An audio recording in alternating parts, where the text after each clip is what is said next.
Messieurs, chers publics, bonsoir et bienvenue à ce nouveau débat des Mardis de l'ESSEC, organisé avec le concours du cabinet d'audit et de conseil Mazars, du groupe La Poste et du cabinet de conseil en stratégie opérationnelle WIV. C'est la crise. Tout va mal. Pays étranglé par la dette, perte du triple A, suppression d'emplois, choc de compétitivité. Voilà ce que nous entendons aujourd'hui. Toutefois, ces mots ne sont pas incurables. Irréductible jeunesse à laquelle nous appartenons ne cédera pas face à cette atmosphère anxiogène. Nous serons là pour l'endiguer, à une condition, celle de bien la comprendre. Certes, la crise est au cœur des préoccupations économiques et financières. Et qu'en est-il des conséquences sociétales? Tu veux dire sociales? Pardon de te couper, mais ce néologisme risque d'en vexer certains, en particulier parmi nos invités. Mais trêve de chipotage, changeons de micro. Pourquoi diable la société intéresse-t-elle les étudiants de business school? Eh bien, parce que ce soir, nous ne parlerons pas en tant qu'étudiants d'école de commerce. Ce soir, nous sommes tout simplement membres de ce grand ensemble clairement identifié et pourtant si divers qu'est la jeunesse. Oui, cette société a une jeunesse. Aujourd'hui, cette fontaine de jouvence et de promesses est en perte de confiance. Souvent désabusée, elle ne doit pas oublier son implication décisive dans les grandes mutations que notre société a connues. C'est pour dresser le portrait de cette génération qui doit vivre et grandir avec la crise que la parole est donnée à ces invités, observateurs d'une société qui change et qui se cherche. Honneur aux dames, commençons avec vous, Madame Dominique Schnapper. Sociologue, vous êtes directeur d'études à l'École des hautes études en sciences sociales. À l'image de votre père, vous êtes une sociologue modeste, vigilante et tolérante. En grandissant avec un symbole de l'engagement solitaire à contre-courant d'une pensée dominante, vous avez hérité de cette ténacité propre à ceux qui pensent avoir les solutions sans pour autant se faire entendre. L'engagement, vous en avez fait une valeur importante et un sujet d'étude. En parallèle de vos recherches sur la citoyenneté, l'égalité et l'intégration, vous avez participé à de nombreuses commissions de réflexion sur les mutations et tendances de la société française. Entre 2001 et 2010, vous avez été membre du Conseil constitutionnel. À ce titre, vous êtes la première sociologue à jouer dans la cour de récréation de cette haute institution politique. D'après vous, il ne s'agit pas d'un avis de politicien que vous enfilez là.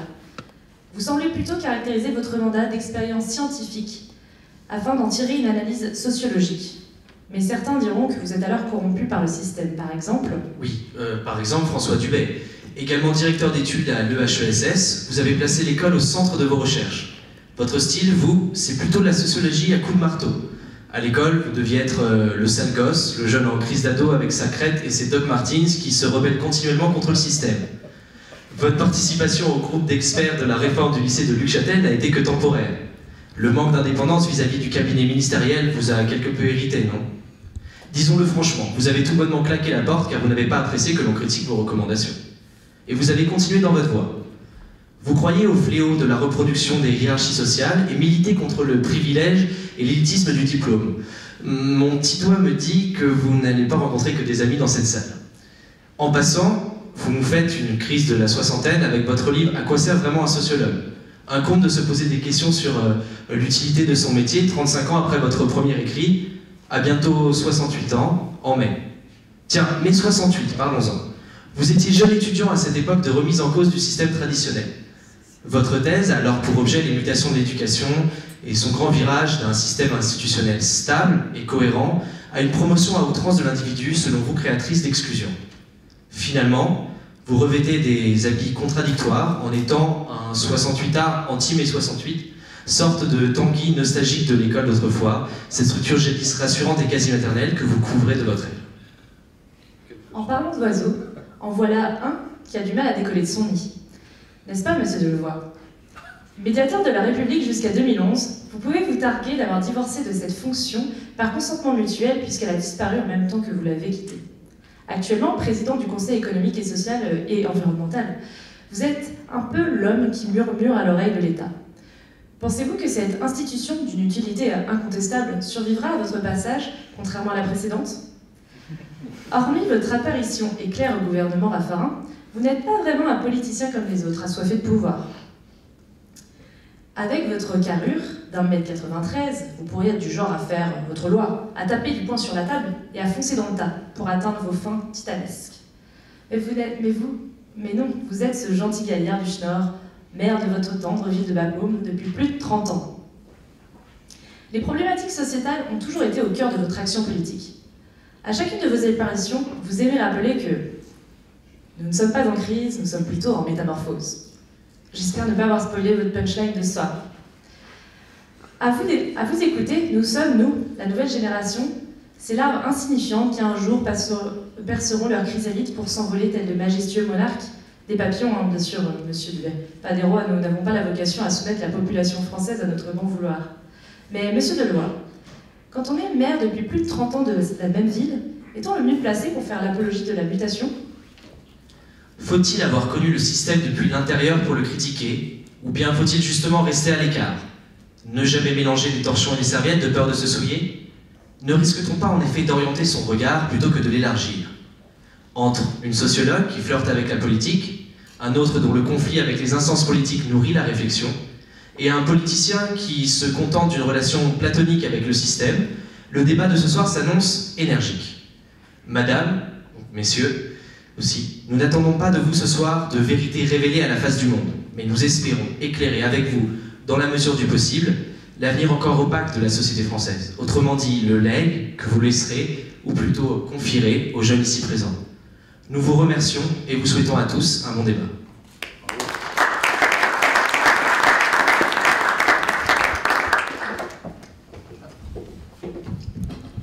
Bonsoir, merci d'avoir accepté notre invitation.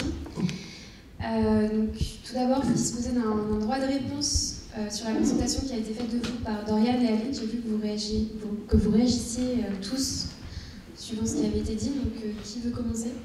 Allez-y. Oui. Oda, je constate quand même qu'il y a... Vas-y, ça va. Je constate tout de même qu'il y a un respect pour les vieilles dames, parce qu'ils ont été beaucoup plus caustiques, agressifs envers mes deux voisins qu'envers moi. J'ai l'impression qu'ils m'ont décrite comme sage et flirtant avec la politique, ce qui est beaucoup dire, mais enfin, ils étaient moins humoristes qu'ils n'ont été, surtout avec mon ami François Dubé et avec le président du conseil. Donc je n'ai pas grand-chose à ajouter à une description qui me présente comme très sage et très modeste. Alors évidemment, vous savez, comme je suis modeste, ce qui est légèrement contradictoire dans les termes, mais enfin, c'est difficile de dire que je ne suis pas modeste non plus, donc on laissera comme ça. Alors, flirter avec la politique, je voudrais juste dire quelques mots là-dessus. Je n'ai jamais songé à faire de la politique pour mille et une raisons. J'ai un vieux goût pour la vérité, et je crois que la vie politique implique d'avoir un rapport un petit peu plus complexe avec la vérité, ou d'utiliser la vérité autrement que moi j'étais capable de faire. En plus, il faut avoir des nerfs d'acier, une santé de fer, la capacité de trahir tout le monde et d'être trahi par tout le monde. Et je suis incapable, je suis incapable de tout ça. Donc, ce qui m'a toujours apparu, c'est que j'ai gardé, c'est un sentiment tout à fait obsolète, mais enfin j'ai gardé une certaine reconnaissance à l'égard de la République française qui m'a permis de mener la vie que j'avais envie de mener, c'est-à-dire une vie extrêmement indépendante et consacrée à la réflexion. Et que j'ai le sentiment que j'avais des dettes à l'égard de la République. Et donc chaque fois qu'on m'a demandé d'une façon ou d'une autre de participer à une institution de la République, je pensais qu'il était normal d'accepter, à condition d'être parfaitement libre de la réflexion, enfin je veux dire de n'avoir aucun... Enfin d'être parfaitement libre, ce qui a toujours été le cas. Alors là, ça a été pour moi, la première a été la plus importante, ça a été la commission de la nationalité. C'est trop ancien pour que vous en sachiez, mais enfin elle a eu un certain rôle et elle m'a fait découvrir des tas de choses, en particulier le droit, et puis il y a eu d'autres commissions. Alors je suis un peu... François Dubé sait que je suis un petit peu sceptique sur les effets de cette contribution à la réflexion publique. Alors j'essaye de faire le bilan. Je suis assez sceptique sur ces effets, mais en ce qui me concerne, ça m'a toujours appris beaucoup de choses. Je considérais que c'était un petit peu un devoir. Alors je ne sais pas si vous appelez ça un flirt, mais quand on fait par devoir, c'est pas vraiment un flirt. C'est une bonne question. Est-ce que, Monsieur Delevoye, vous souhaiteriez réagir justement sur le rapport à la politique, enfin votre rapport à la politique, puisque vous n'avez pas fait que flirter dans la mesure où vous avez été même élu? D'abord, bravo pour le talent. Moi, je me régalais de façon extrêmement égoïste quand on tapait sur mes deux voisins, etc. Je me disais, voilà, je me régalais de voir un 68A, François Dubé. Voilà. En tout cas, bravo pour le talent, bravo pour la formule. Ce qui fait que j'ai retenu toutes les critiques que vous formuliez à l'égard de Mme Chanel et M. Dubé, j'ai tout oublié concernant les miennes. Vous voyez, je ne sais pas pour quelle raison. D'abord, quand même sur la politique. Moi, je ne suis pas une référence en matière politique. Pourquoi? Je ne devais jamais en faire. J'étais pas préparé pour ça. J'étais chef d'entreprise et la révolte m'a amené à m'engager. C'est-à-dire qu'un conseiller général qui démissionnait parce qu'il n'aimait pas le programme commun, moi j'étais gaulliste, est venu me voir, il m'a dit, écoutez, vous feriez un bon conseiller général, vous êtes le premier à qui je dis que je démissionne. Et je dis, mais je ne suis pas candidat. Un de mes clients me dit, moi je suis UDF, si tu es candidat, plus de commandes. Un troisième, etc. etc. Et quelqu'un m'invite et me dit, c'était un député radical de gauche, il me dit, écoutez, je suis candidat, je ne crains personne sauf vous. Moi j'étais un bon footballeur, président de parents d'élèves. Et il me dit, on va faire un arrangement. Vous me laissez partir au conseil général, je vous laisse partir à la ville. Et là j'ai découvert la politique. J'ai dit, mais qu'est-ce que c'est que ce truc? Et les gens, vous en faites quoi? Et dans un sentiment de révolte, je dis, écoutez, je suis candidat parce que je ne comprenais pas ça. Le RPR est venu me voir à toute vitesse en me disant, on vous soutient. J'ai dit, c'est votre problème, c'est pas... Et j'ai fait mes tracts, mes discours, enfin j'étais complètement fou à l'époque, j'ignorais toute la politique et je me suis engagé. Et depuis ce temps-là, c'est pourquoi je ne suis pas... j'ai jamais dû tuer quelqu'un, j'ai jamais demandé un poste. Et le hasard a fait que je devienne président des maires de France. Le président Chirac me dit, c'est quand même bizarre, un type comme toi qui est élu 52, 62, 72 par tous les maires, tu devrais être ministre de la fonction publique. Et je venais d'être élu sénateur pour 9 ans. Il me dit, mais tu t'es rendu compte que si on perd les législatives au bout de 21 jours, tu démissionnes et tu perds tout. Et je lui dis, mais attends, tu me demandes de servir le pays à l'échelon plus élevé, moi, pour moi, la politique, c'est servir. Et comme il s'est souvenu de ça, il s'est dit, ce type est un peu barjot, de le voir, il accepte de jeter 9 ans de sénateur pour 21 jours de ministre. Quand il n'a pas pu me promouvoir au gouvernement, il m'a dit, tu vas être médiateur de la République. Et puis ensuite, j'avais fait la réforme de la fonction publique, j'avais gardé de tellement bons contacts avec les syndicalistes qui m'ont appelé au Conseil économique, social et environnemental, alors que je n'étais pas non plus candidat. Donc j'ai un parcours un peu émerveillé, comme en plus je n'ai pas fait d'études supérieures, je suis le plus incompétent de tous les compétents qui m'entourent depuis 30 ans, et je vis un rêve comme ça où je sers mon pays un peu avec une dimension un peu gaulienne. Et pour moi, la politique, c'est servir un projet. C'est pour ça que je suis très triste du climat politique actuel. On pourra y revenir tout à l'heure. Et je n'aime pas du tout le terme politicien. Parce que le politicien, c'est celui qui calcule. Et je crois qu'actuellement, on ne souffre pas d'un excès de politique, on souffre d'un excès de politicien. On aura la question d'y revenir tout à l'heure. On y reviendra. Et vous, donc, monsieur Moi, je vais refaire, enfin, je ne me suis jamais occupé, mais je vais m'occuper de ma fiche Wikipédia de manière extrêmement rapide. Non, parce que ce que je vais dire n'a strictement aucun intérêt. Mais c'est vraiment très étrange. Il faut se méfier de tout ça. D'abord, de nostalgie de l'école républicaine. Je suis même réputé pour n'en avoir aucune. Enfin, c'est même... Aucune. Non, mais vraiment, enfin, nostalgie, je veux dire, je n'ai jamais dit qu'il fallait revenir à ce genre-là, à cette affaire-là. Deuxièmement, sociologue de la dénonciation des inégalités scolaires, je me suis même fait une réputation en ne me polarisant pas là-dessus. Le terrain était très balisé par d'autres. Voilà. Donc, ne serait-ce que pour me faire remarquer, je n'ai pas fait ça. Troisièmement, l'affaire Châtel est totalement anecdotique, et en réalité, j'ai démissionné parce que j'étais plutôt horripilé par les syndicats, pour dire la vérité, que par le ministre, parce que je voulais que la commission se pose une question toute simple, c'est qu'est-ce qu'il est bon qu'un élève apprenne? Et la question posée à la commission, c'est qu'est-ce qu'il est bon pour la science sociologique et pour la science économique que l'on enseigne aux élèves, qui deviendraient tous des économistes et des sociologues, comme chacun le sait. Donc j'ai dit, ce genre de débat ne m'intéresse pas, moi je m'intéresse aux élèves. Dernière remarque, j'ai fait effectivement une expérience politique un peu plus compliquée. J'avais été chargé par Claude Allègre de m'occuper de faire une réforme des collèges, et ça a été ce qui n'a eu absolument aucun impact.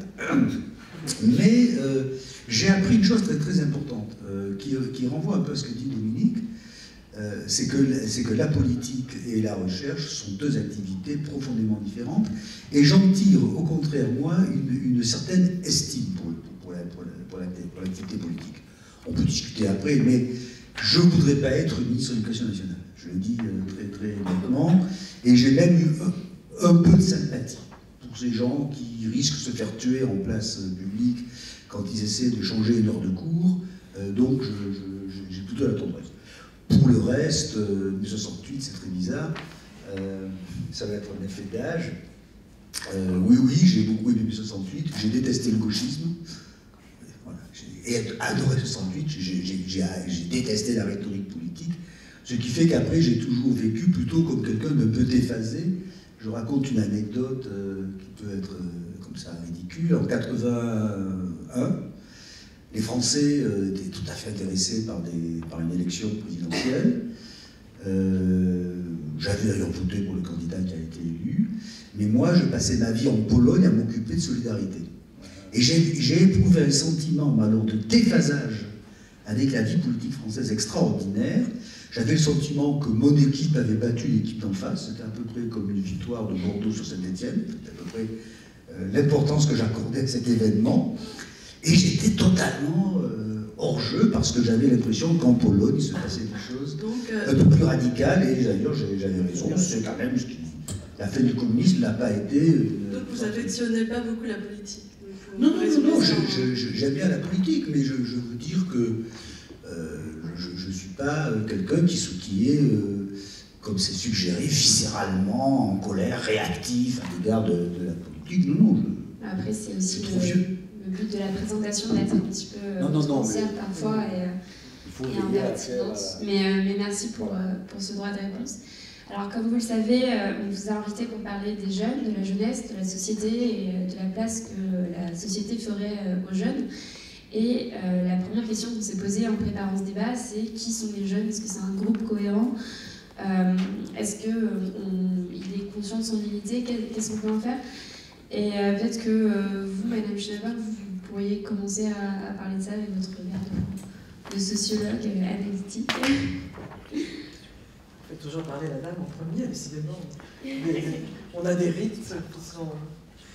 Bon, alors, c'est un problème que les sociologues ont beaucoup traité. Est-ce que les jeunes, ça forme un groupe en tant que tel? Est-ce que le fait d'avoir le même âge fait que tous ceux qui ont le même âge ont quelque chose en commun?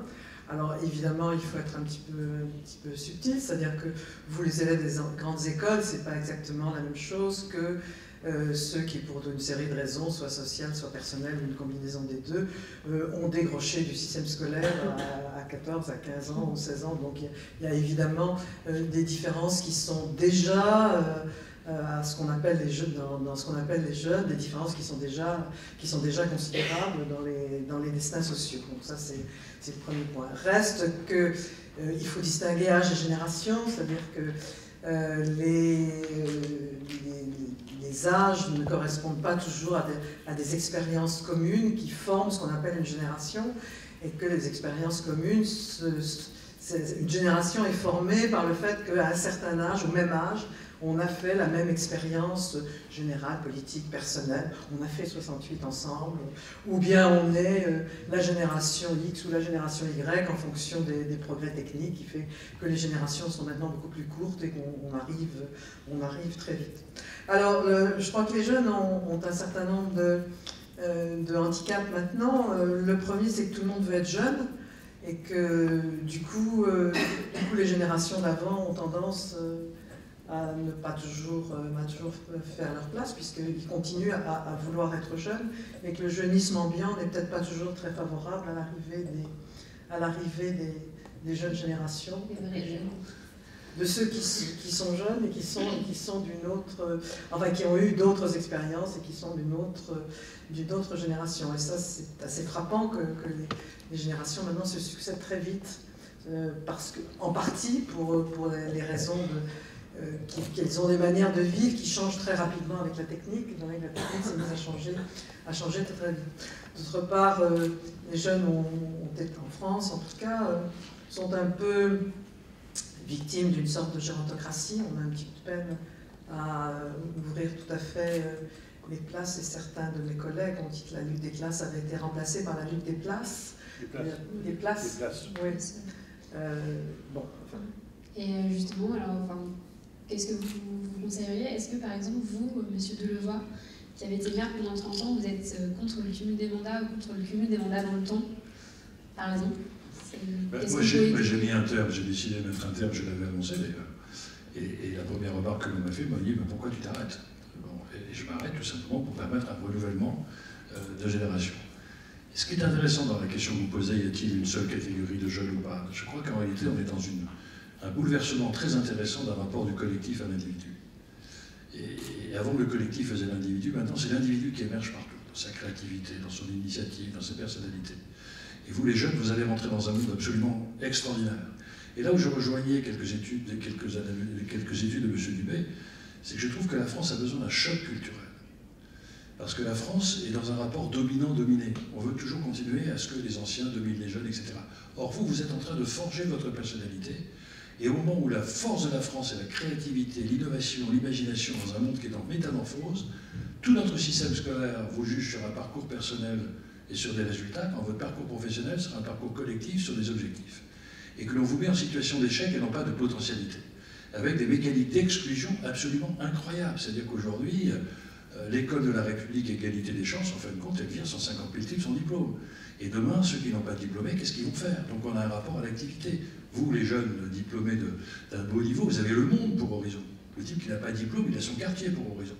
Donc on est dans des schémas extrêmement complexes dans lesquels notre rapport à la jeunesse reste encore pour un certain nombre d'un rapport dominant-dominé, alors qu'il faut qu'on vous libère dans vos initiatives, y compris en acceptant que vous contestiez le système, parce que c'est cela qu'on attend de vous dans cette créativité, dans cette économie numérique, dans ce bouleversement. Vous avez besoin aujourd'hui de pouvoir vous exprimer, et notre rapport à l'aventure, au réenchantement du futur, au fait que le progrès apparaît comme un facteur de risque et non pas comme un facteur d'opportunité, fait que vraiment il faut un choc culturel dans notre pays. Donc pour vous, il faut refonder la société de fond en comble. J'ai eu l'occasion de voir une de vos vidéos, et vous avez notamment mentionné le fait qu'il fallait poser la bonne question.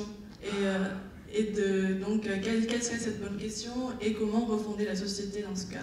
Alors ça, je faisais référence à Elie Wiesel, qui disait, quand je rentrais de classe, ma mère ne me disait jamais « est-ce que tu as bien répondu ?» Elle me disait toujours « est-ce que tu as posé la bonne question ?»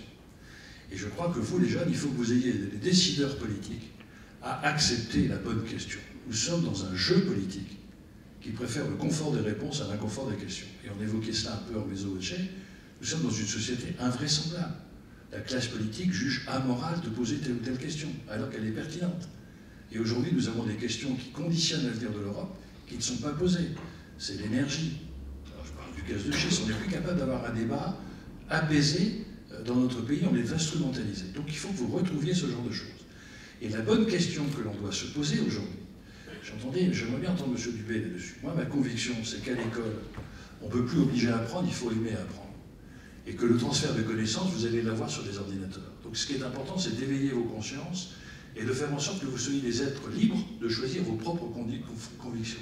Et d'avoir le temps nécessaire, non pas de faire du papier collé, mais de pouvoir exprimer votre conviction. En France, on est totalement hypocrite, il faut casser toutes ces hypocrisies. On parle de l'école de la République à condition que vous soyez parmi les élites. Et l'on vous donne un diplôme qui vous donne la compétence, qui vous donne la sensation d'être supérieur tout le temps. Il faut arrêter, on a besoin de talent dans ce pays. Et le talent, ce n'est pas forcément un parcours qui vous soit prédéterminé. Et la deuxième chose, c'est que l'on voit bien que vous êtes, dans votre génération, avec un problème de mésestime de soi et un problème d'identité. Contrairement à nous, nous arrivions puceaux à 18 ans, épargnés de la cruauté du monde, et notre problème était des caractères de refoulement sexuel, de caractère freudien. Vous arrivez à des problèmes, vous êtes confrontés à la cruauté du monde très tôt. Vous êtes dans un monde de violence absolument incroyable. Qu'entendez-vous par la cruauté du monde? Parce que je veux dire que nous, nos parents, nous interdisaient d'aborder le monde des adultes dans sa gravité jusqu'à 18 ans. Il y avait la table des enfants, la table des parents, etc. Vous, les parents, discutent de leurs problèmes de couple, d'argent, vous regardez la télévision, vous êtes confronté à cela, et vous n'êtes pas forcément épargné d'un monde dans lequel il faut rêver, réenchanter le futur, et un monde de douceur, etc. Et en réalité, votre souffrance au quotidien, la tolérance à la souffrance du quotidien est bien plus faible chez vous, dans votre génération, que la nôtre. Nous étions habitués à surmonter des difficultés, etc. Qu'on n'avait pas. Et qu'on n'avait pas. Et qu'on n'avait pas. Donc il y a aujourd'hui à regarder, vous êtes des pur sang, avec de formidables capacités de créativité, de formidables fragilités. Et donc la question qu'il faut vous donner, c'est est-ce que vous vous sentez représenté dans les décideurs? La réponse est non. Non, mais ça c'est évident, mais c'est aussi le cas au Conseil économique, social et environnemental. Pas du tout.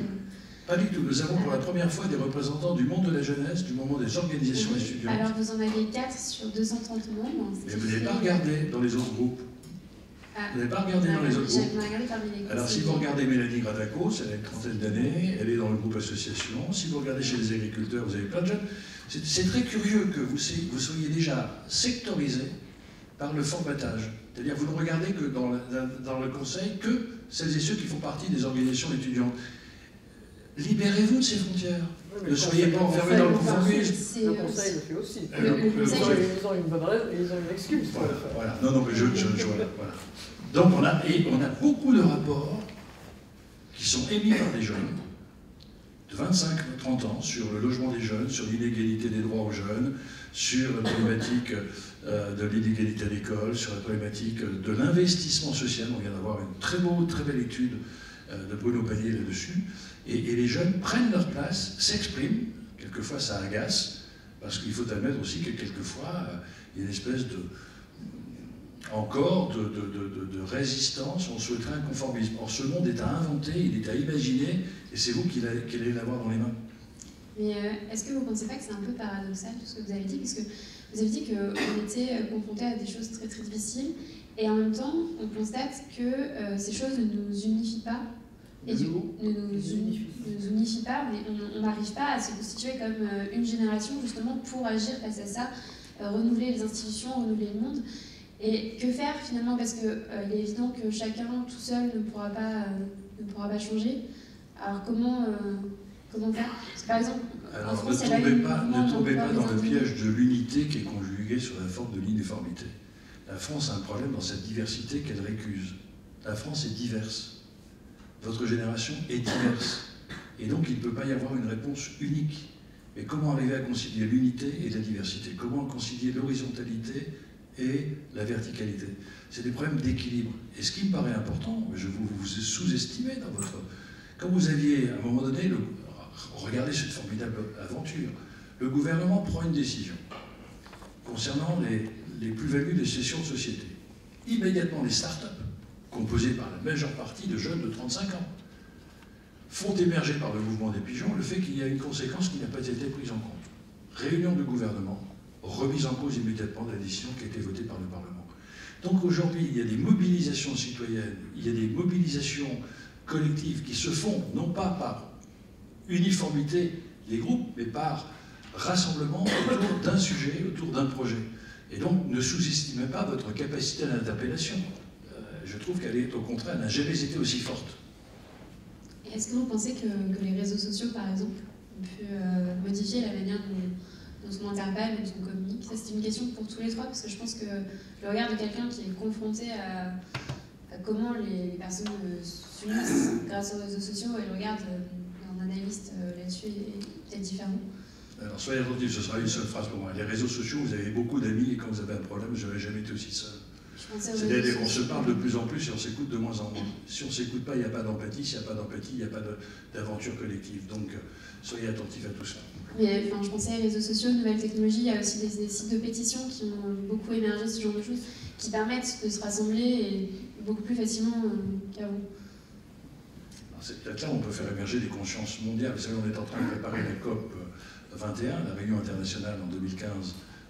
Et je lançais ce matin, un peu plus tard, à quelques personnes qui le préparaient, en disant mais vous devriez faire en sorte que les citoyens du monde entier se mobilisent pour ramener les politiques à dire peut-on imaginer demain des biens communs de l'humanité, notamment le climat, parce que les politiques, les États n'ont pas d'âme, ils n'ont que des intérêts. Et ce qui est intéressant dans la jeunesse, n'oubliez jamais ça, Ne vous laissez pas déchirer sur la défense de vos intérêts, soyez capable de vous transcender sur la défense des causes. Et c'est ça aussi l'apanage de la jeunesse, c'est de pouvoir quelquefois se libérer de ses intérêts du court terme pour adhérer à des causes. Et je trouve qu'il peut y avoir un enthousiasme politique nouveau par rapport à une classe politique qui actuellement préfère conquérir le pouvoir que d'avoir un pouvoir au service d'un projet. Excusez-moi, Dominique Schnapper, justement, j'ai absolument, ça fait rien. si, justement, en fait, on aimerait vraiment avoir vos avis sur la question. J'ai lu votre livre, Qu'est-ce que l'intégration ? Vous avez mentionné dans ce livre le fait que la société, la base de la société était l'interaction sociale, l'interaction entre tous les individus et le partage des valeurs. Est-ce que vous pensez que ces interactions sociales et le partage des valeurs peuvent se retrouver sur les réseaux sociaux, ou est-ce qu'il faut plutôt impulser des interactions dans le monde réel et non pas dans le monde virtuel? Écoutez, le monde virtuel, il existe.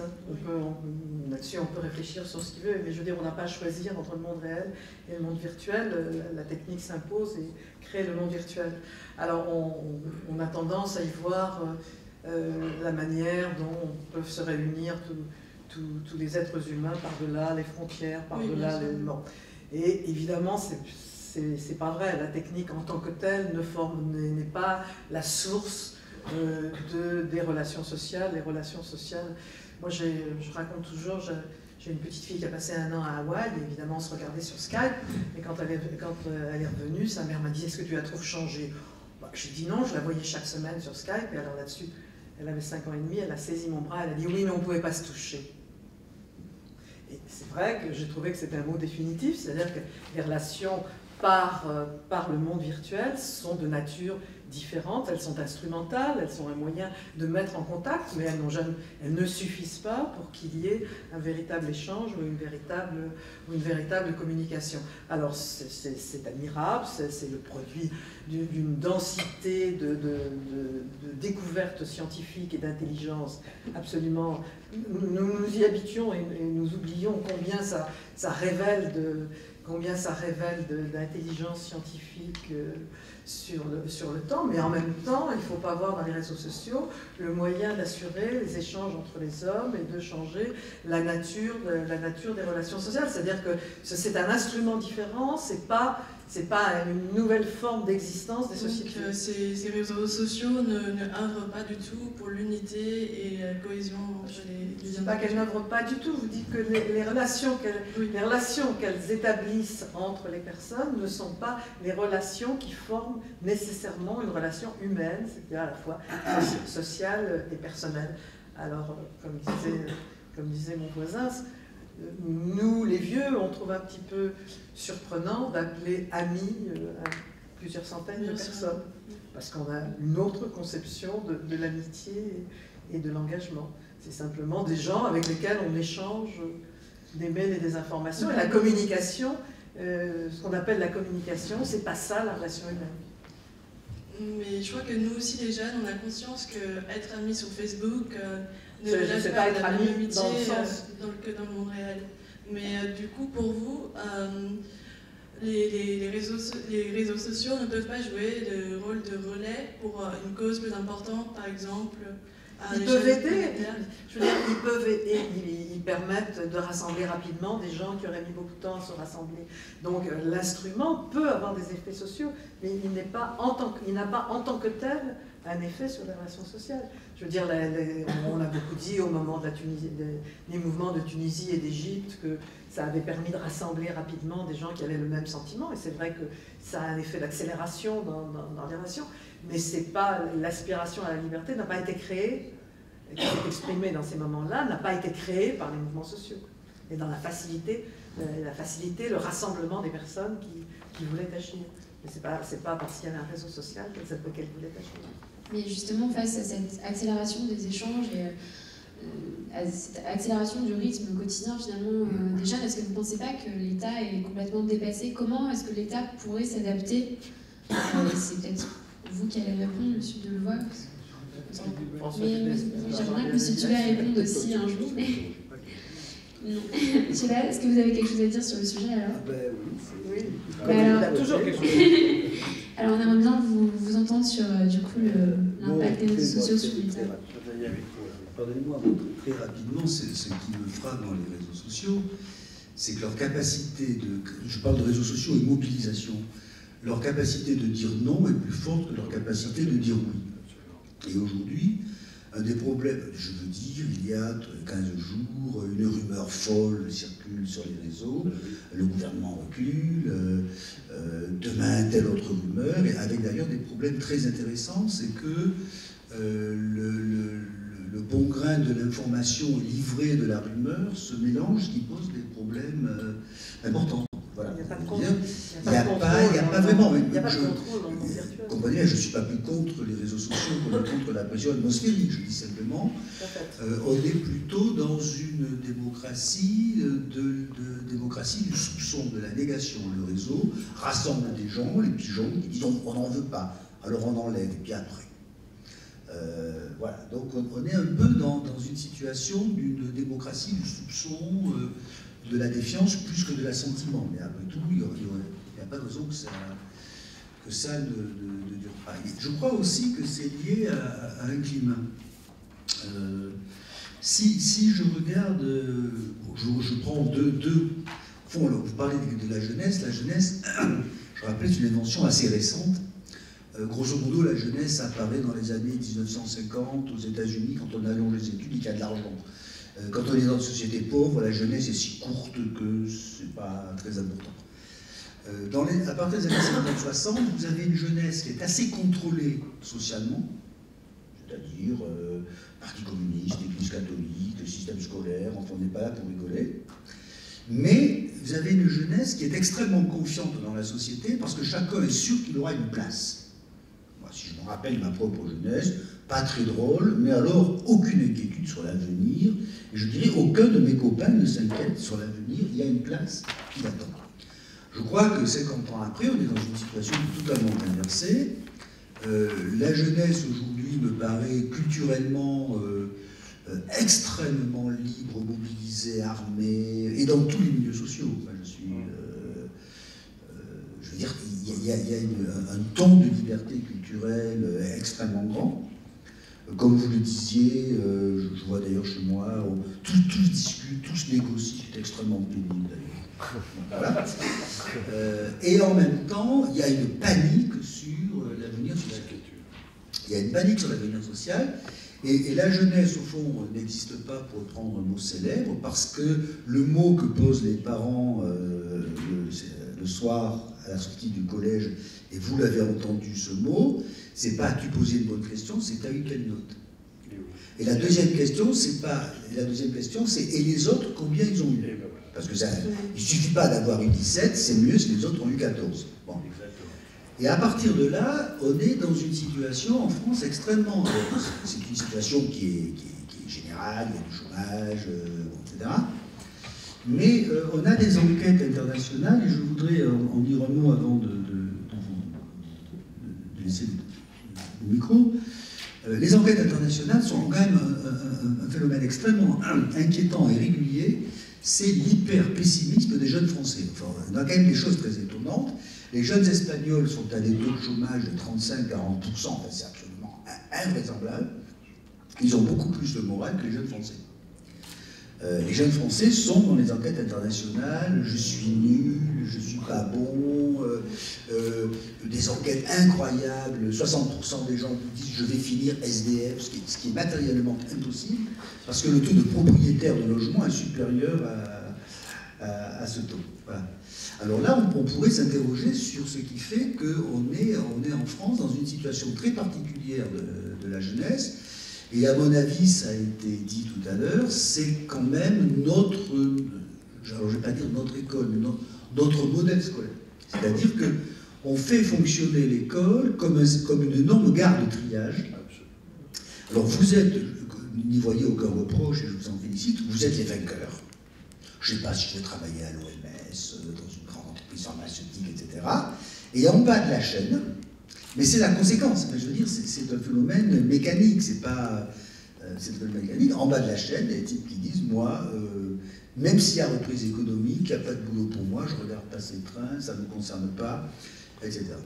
Alors ça, c'est un énorme problème parce que, d'une certaine façon, nous avons un système d'attribution des positions sociales aux individus qui a été fait sur une société qui croit de manière excessive, à mon avis, dans la vertu des diplômes, ça je le dis, c'est mon point de vue. Je veux dire que je l'ai mesuré statistiquement, et qui a un rêve qu'on appelle adéquationniste, c'est-à-dire qui fait cette espèce de promesse intenable, qui dit aux gens, le diplôme va vous promettre l'emploi ou le secteur d'emploi, etc. Or, cette promesse, on ne peut plus la tenir.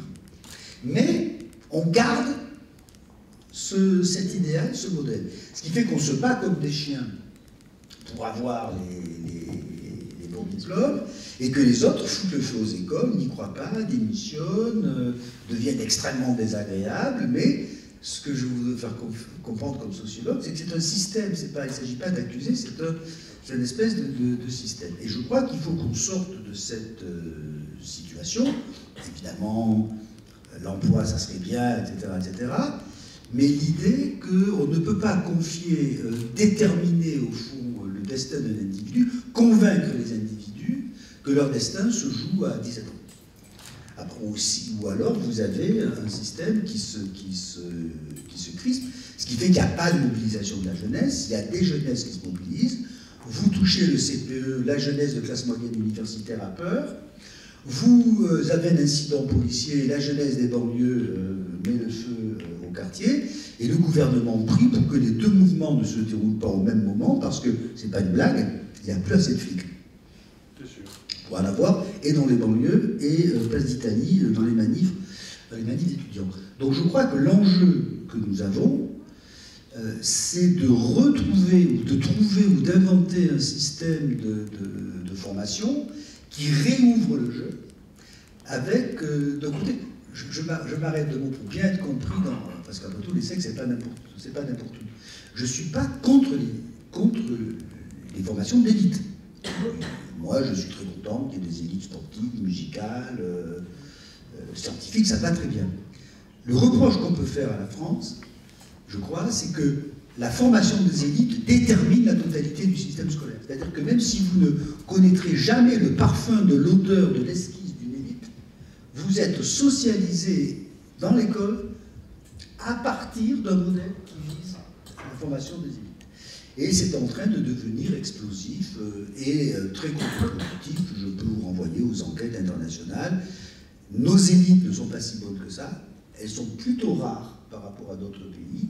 Et on a aujourd'hui un élève sur 4 qui ne sait pas lire en sortant de l'école élémentaire, ce qui est quand même très ennuyeux, et pour lui et pour nous, parce qu'un jour il enverra la facture, cet élève. Il nous interrogera. Donc mon sentiment, si vous voulez, c'est que, au fond, culturellement, il y a un air du temps, de liberté, et je trouve ça très très bien, mais l'expérience juvénile, elle est cool de ce côté, et extrêmement brutale et sélective et désagréable de l'autre. Voilà. Je voudrais juste compléter ce qui a été dit sur les enquêtes internationales, parce que moi j'ai été très frappée par... Dans les sociétés démocratiques, la compétition est le seul moyen légitime pour recruter l'élite. Et la France est caricaturale de ce point de vue-là, c'est-à-dire qu'elle pousse beaucoup plus loin ce qui est un principe fondateur des démocraties. Et on s'aperçoit, quand on compare effectivement le système éducatif français par rapport à d'autres, que c'est un système très vertical, qui est organisé, comme l'a dit François, sur la formation de l'élite, et que les pays dont on trouve qu'ils ont de bien meilleurs résultats ont des formations beaucoup plus horizontales, et y compris dans les modes de transmission. Enfin, les manières pédagogiques sont beaucoup moins verticales qu'elles ne le sont dans le système français. Et on a l'impression que quand on remet en cause le caractère vertical du système français, alors il ne reste plus rien. C'est-à-dire qu'alors on enseigne plus rien. Mais il y a un point sur lequel je crois qu'il serait quand même intéressant de revenir, c'est ce que monsieur mon voisin de droite. Non, je sais, j'oserais pas dire Monsieur le Président. Oh, non, surtout pas Président. Alors voilà, j'hésitais j'hésitais entre Monsieur Delevoye. Si vous laissez aller Jean-Paul aussi, ça va se faire. Ah ben Jean-Paul, oui. Voilà. Voilà. Soyons modernes et jeunes. Bon. Donc vous avez comme exemple favorable de la jeunesse la mobilisation citoyenne par les pigeons qui ont obtenu le recul du gouvernement. Sur ce point-là, probablement, ils avaient raison et le recul du gouvernement a été justifié. Mais je suis tout de même, comme ça, en vieille dame, un petit peu inquiète de ce mode de gouvernement qui consiste à prendre des dispositions, à s'apercevoir qu'il y a un groupe qui proteste, qui a des arguments naturellement, et qu'on dit il a raison. Parce que finalement, c'est peut-être l'explosion de la jeunesse, mais c'est aussi ce qu'on appelle le clientélisme. Hein, c'est-à-dire c'est l'intérêt d'un groupe, l'État est là supposé pour incarner un intérêt général qui tient compte des intérêts particuliers, mais qui les dépasse. Alors bien entendu, c'est un peu à l'idéal et ça ne se passe pas exactement comme ça. Mais quand ça ne se passe plus du tout comme ça, que c'est uniquement le groupe qui crie le plus fort qui obtient quelque chose, je suis très inquiète parce que la démocratie, c'est tout de même les institutions de la démocratie et le respect des institutions de la démocratie. Et là, autant on souhaite que les jeunes, on se trouve toujours que les jeunes ne sont pas assez jeunes, enfin qui n'en font pas assez, mais si ils expriment justement les intérêts successifs de tel ou tel groupe et que c'est comme ça qu'on gouverne, ça je trouve ça inquiétant. La question que vous évoquez, c'est la question, est-il possible aujourd'hui de prendre une décision politique d'intérêt général? Voilà. C'est un vrai sujet. Je vois les Allemands qui ont changé complètement leur mode d'énergie, découvrent avec stupéfaction que les Allemands soutiennent une augmentation du prix de l'énergie pour les énergies renouvelables, mais ne veulent surtout pas que l'on mette des réseaux alors qu'on en a besoin. Et donc il y a une résistance citoyenne et une sorte de réseau. Donc on a un vrai problème de démocratie qui risque d'être sur la dictature des groupes et les intérêts catégoriels. Moi je reviens quand même sur un sujet qu'il faut que vous sachiez si vous avez demain des responsabilités. Je partage l'avis de M. Dubé et de vous-même, Dominique, c'est que nous sommes un des rares pays au monde à tourner le dos à la capacité que vous avez, vous les jeunes, d'exprimer votre créativité, votre talent, parce que tous les parcours scolaires ont vous mis en situation de vos échecs et non pas de vos potentialités. Si tu échoues à l'école, t'es nul, si ta femme est partie, t'es nul, si tu as déposé le bilan, t'es nul, si tu n'as pas le Rolex, t'es nul. Tous les autres, et en même temps, on vous demande, quand vous êtes devant un prof, de raisonner dans votre tête pour dire qu'est-ce qu'il faut que je dise pour plaire au prof. Vous êtes aux États-Unis, on vous demande au contraire devant un prof de le rentrer dedans et de montrer si vous avez des convictions et des idées. Donc je crois qu'aujourd'hui, nous devons déchirer le rideau de nos hypocrisies. La réalité nous amène devant des vérités qui nous dérangent. Nous, on a défilé sur la mixité sociale dans les quartiers. On s'aperçoit qu'aujourd'hui, il y a les quartiers de pauvres, les quartiers de riches, les quartiers d'échecs, les quartiers de réussite. On a tous défilé derrière l'égalité des chances. L'égalité des chances, c'est pour les plus aisés, les plus chanceux, etc. Il faut que nous regardions sur le fait qu'aujourd'hui, on est dans un système qui cultive l'égalité alors que nous pratiquons en permanence l'exclusion et nous devons réfléchir à des capacités d'inclusion. Et nous sommes en train de mettre en place des barrières entre les diplômés, les non-diplômés, etc. Et nous devons être attentifs à cela parce que si nous laissons dériver la défense des intérêts, nous risquons d'avoir des chocs d'intérêts entre jeunes et moins jeunes. Pourquoi je connais un système de retraite pour un système auquel je ne participerai pas? Entre les actifs et les inactifs, entre les bien portants et les malades, c'est la fin du système républicain et du pacte collectif. Or, ma conviction, c'est que nos sociétés, nous devons retrouver le sens du collectif au moment où l'individualisme est en train d'exploser à toute vitesse. Et c'est probablement un des sujets sur lesquels nous devons réfléchir. Justement, j'aimerais revenir sur la critique des institutions. Donc, les individus critiquent systématiquement les institutions, mais on voit que la participation, notamment des jeunes, à la politique n'est pas très significative, notamment au niveau des élections présidentielles où à peu près 40% des jeunes n'ont voté qu'à un des tours. Donc dans ce contexte, comment peut-on faire pour essayer de mobiliser les jeunes et de les faire participer à la vie collective et comment les renouer en quelque sorte avec le politique? Si je peux me permettre. Comment? Moi, je crois qu'on a eu une pensée politique qui a été construite sur deux piliers. Enfin, on a tous au fond qu'on aime vie, liberté et égalité. Bon, voilà. Et ce qui nous revient dans la figure, même si Dominique en a beaucoup parlé, c'est le refoulé de la fraternité. Bon, moi, ce qui me panique un peu aujourd'hui en France, je ne le cache pas, c'est que les gens, pour vouloir l'égalité des autres, il faut que je m'en sente un petit peu fraternel. Il faut que j'ai le sentiment d'avoir quelque chose de semblable. Et ce sentiment-là est en train de s'effondrer. Il faut quand même le dire très nettement. Il est en train de s'effondrer. On le voit de plusieurs manières. On le voit, alors je vais donner des exemples qui peuvent être anecdotiques, mais qui ne sont pas. Comme vous avez 15 ans de sondages qui disent tous, chaque fois un peu plus que la fois précédente, je dois me méfier de mon voisin, les hommes politiques sont pourris, etc. Donc c'est constant. Où on dit, la fraude fiscale, c'est très bien, si je pouvais, moi, après tout, payer les impôts, etc. Bon, voilà. Donc on a un problème de ce côté-là. Et puis, on a quand même une grande partie de l'électorat aujourd'hui qui veut refaire fraternité, mais entre nous, c'est-à-dire nous les Blancs, nous les Cathos, nous les Bretons, nous les Bonnets Rouges, c'est-à-dire on va refaire fraternité contre des ennemis intérieurs. C'est pas facile, difficile, les ennemis intérieurs, il suffit de se tourner, on en trouve toujours. Et quand même, c'est une partie considérable de l'électorat qui pense ça. Alors peut-être qu'elle n'aura pas d'expression politique à la hauteur du mouvement d'opinion, mais qui représente tout ça. Et moi, je crois que pour sortir de là, il y a quand même un certain nombre de pistes. D'une part, il faut que la représentation politique soit représentative. Représentative, c'est-à-dire que la représentation politique, c'est comme l'a bien expliqué Dominique, comme vous le savez, c'est on élit des gens pour qu'ils nous représentent, mais il faut que la représentation elle-même nous représente. Bon. Or, aujourd'hui, il y a un problème. Il y a un ouvrier français, c'est 25% de la population, n'a aucune chance de trouver un élu qui parle comme lui. Il n'a aucune chance. Bon. On a des phénomènes de professionnalisation de la vie politique. Au fond, on entre dans la vie politique. Autrefois, nos politiques, on pouvait critiquer, c'est vrai, mais c'était un notable, un type qui avait été médecin de campagne, qui connaissait un peu la vie, qui finissait sénateur. Bon. Aujourd'hui, le type, il commence sa carrière de sénateur à 22 ans à l'ESSEC. Enfin, pas l'ESSEC, excusez-moi, à Sciences Po.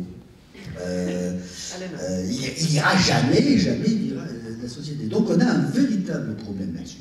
Et puis je crois que le second problème que nous avons, c'est que dans une société où 57% du PIB, quand même pas rien, 57% du PIB est redistribué, vous ne pouvez pas vivre dans une société où vous avez une obscurité totale sur les mécanismes de redistribution. Tout le monde se sent grugé. C'est-à-dire, quand vous distribuez la moitié de la richesse, pour dire les choses simplement, ça veut dire que chacun paye pour des services, pour d'autres, etc., que chacun reçoit. Si vous n'avez pas une représentation à peu près partagée de qu'est-ce que je paye, qu'est-ce que je reçois, combien coûte ce service qui est gratuit, etc., vous avez ce qui explose aujourd'hui en France, le sentiment obsédant que tout le monde se fait gruger. Les Bretons disent « moi je ne paye pas les taxes ». Et ils disent même, les Bretons à bonnet rouge, l'Europe nous a saigné. Alors qu'ils ont été les grands bénéficiaires. S'il n'y avait pas eu l'Europe, ils seraient en Irlande. Enfin, je veux dire, ils ont été gavés de subventions européennes. Donc je crois que si on veut reconstruire des choses comme ça, il faut qu'il y ait une exigence un peu éthique. Pardonnez-moi de tenir ce langage de vieillard, mais il faut quand même que l'on sache qui paye, qui gagne. Combien coûtent les études?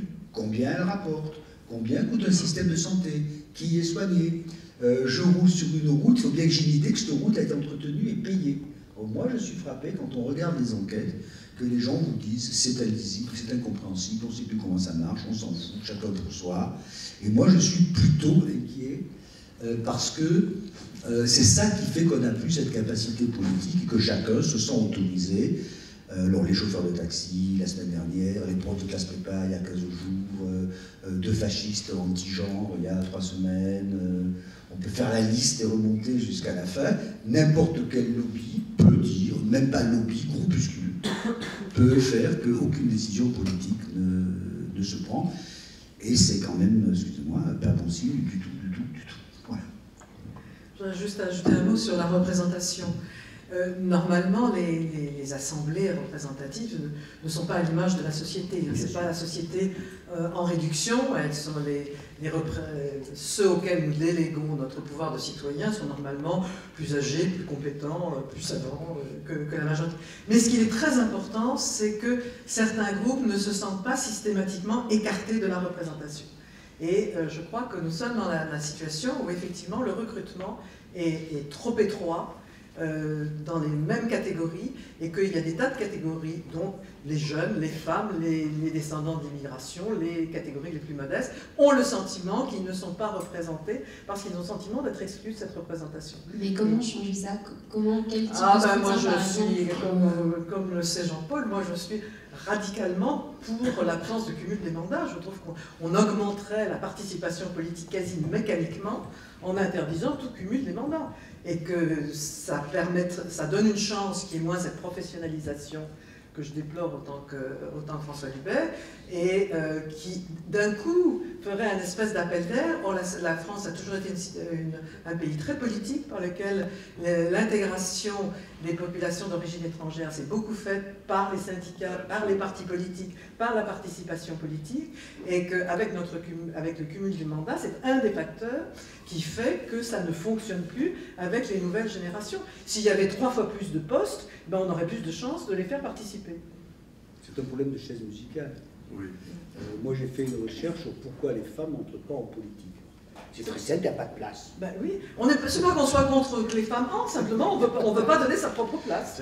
Il y a une question intéressante dans le débat que nous avons. Moi, je me suis posé des questions au bout d'un certain nombre de temps. Certains me disaient, pourquoi en France on n'est pas capable, comme l'Allemagne, de faire des alliances CDU, SPD, en période de crise, on devrait se rassembler, etc.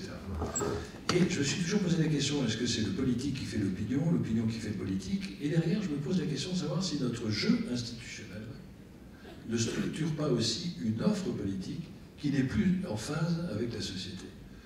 Et moi, je pense qu'on va rentrer dans des périodes de plus en plus instables. Est-ce que l'on doit avoir un système présidentiel où le président décide de tout? Ou est-ce qu'au contraire, on devrait avoir un président qui apaise, qui rassemble, qui donne une vision, et un Parlement qui a un réel pouvoir? La question n'est pas tranchée entre le pouvoir présidentiel et le pouvoir parlementaire. Sur le Parlement, est-ce que le mode d'élection favorise la représentation de la société ou pas? Je crois que non. Et donc j'ai un débat en tant que gaulliste. Jusqu'où doit-on...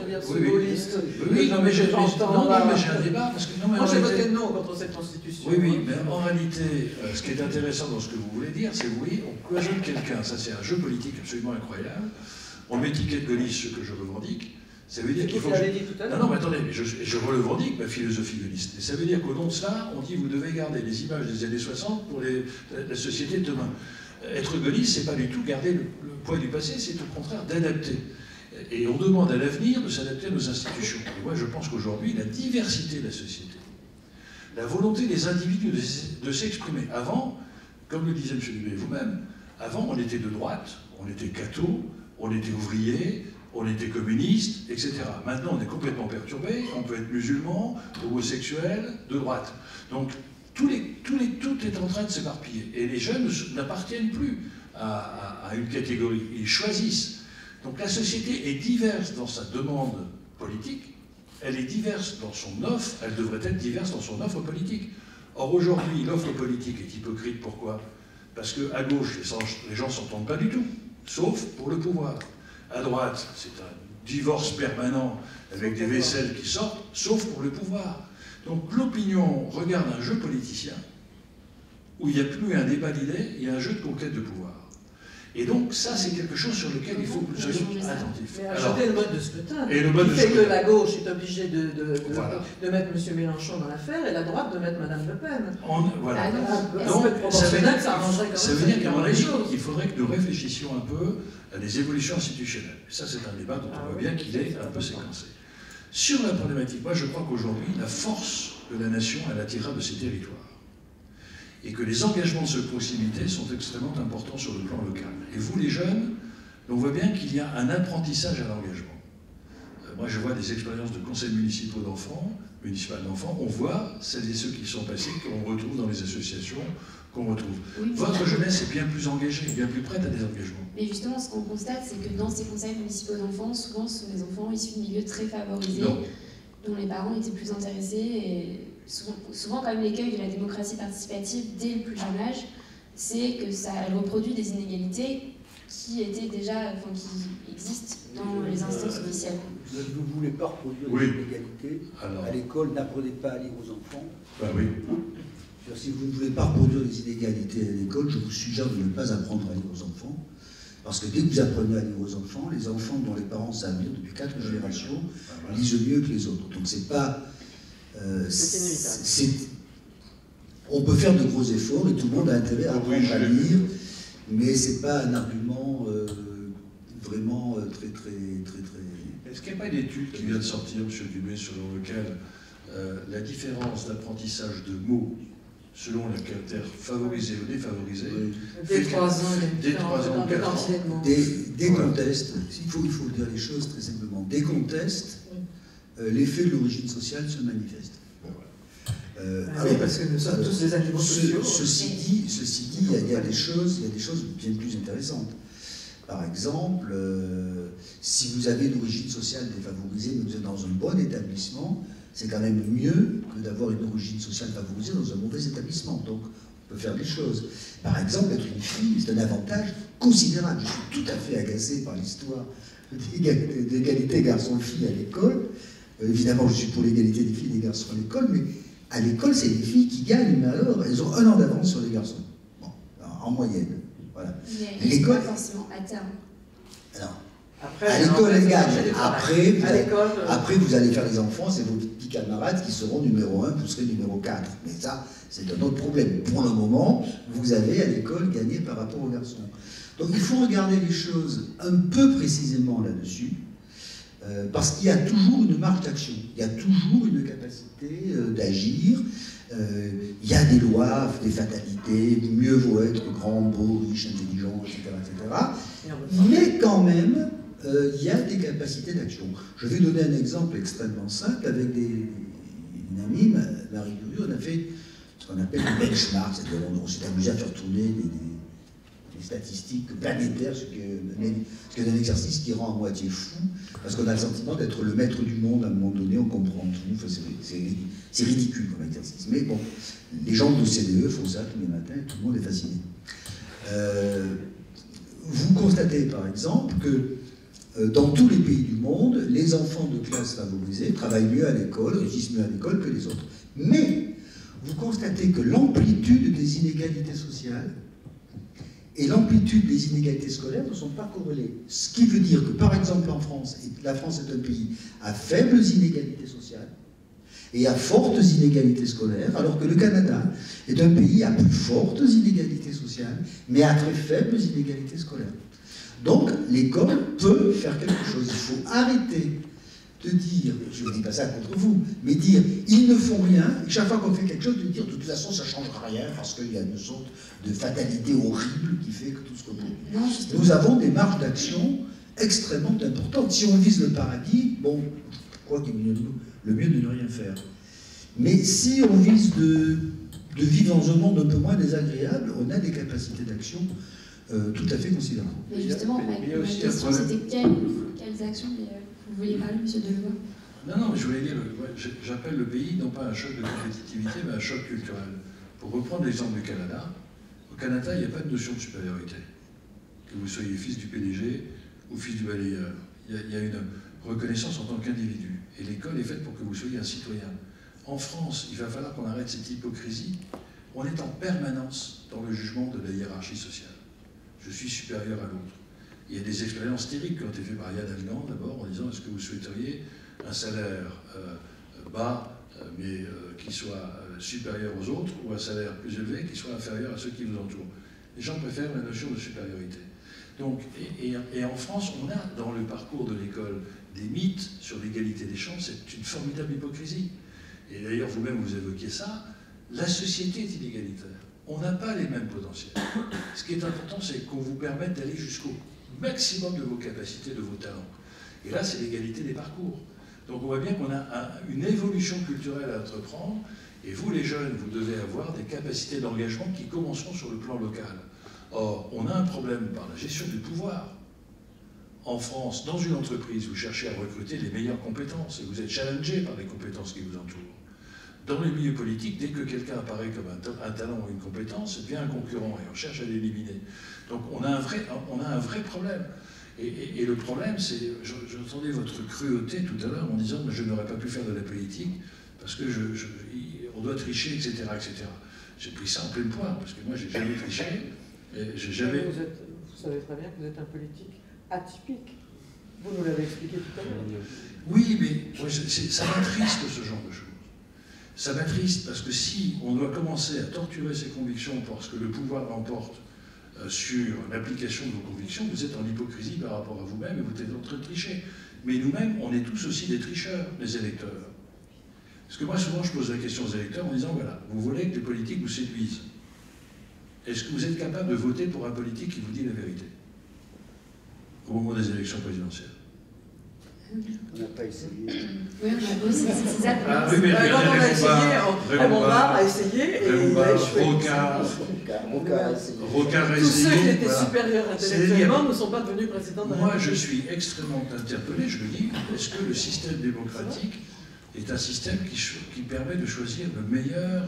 On a généralement, Rosa Vallon dit ça remarquablement bien, on a une sélection d'hommes pour faire de formidables candidats, mais qui ne sont pas forcément de formidables présidents. Et on n'aurait jamais eu Churchill Je parle pas de s'il n'y avait pas eu la celui-là. guerre. Et on n'a pas eu Churchill si on n'a pas eu la guerre. Donc, On n'en voulait pas parce qu'il était trop, Voilà. il était sur le supérieur au monde politique. Si on avait pu ne pas faire la guerre, ça aurait été mieux. Oui, quand même, non, ouais. c'est le prix de la guerre me paraît excessif pour avoir Churchill. Mais le fait est que la classe politique britannique l'avait marginalisé. Donc il n'y a pas eu. il faut bien qu'il y ait des signaux là sur le premier rang, là, il va falloir que vous fassiez. Oui, alors en fait, il va falloir Ouais. passer aux questions du public aussi, peut-être. Alors, Vas-y. question publique, c'est ça? Non? Non, vous ne comprenez pas les six, je vais Oui, vous traduire. non, non, mais Dubé doit passer, monsieur Dubé doit d'un point prendre de son vue micro. temporel, vous pouvez... Oui, Non, je mais lui ai transmis, Voilà, moi je lui ai mis voilà. dans la main. Voilà. Je lui ai mis dans la main, Il faut un- j'avais compris. Il faut un décodeur. Voilà. Et puis quelqu'un qui agisse. Pas remarqué.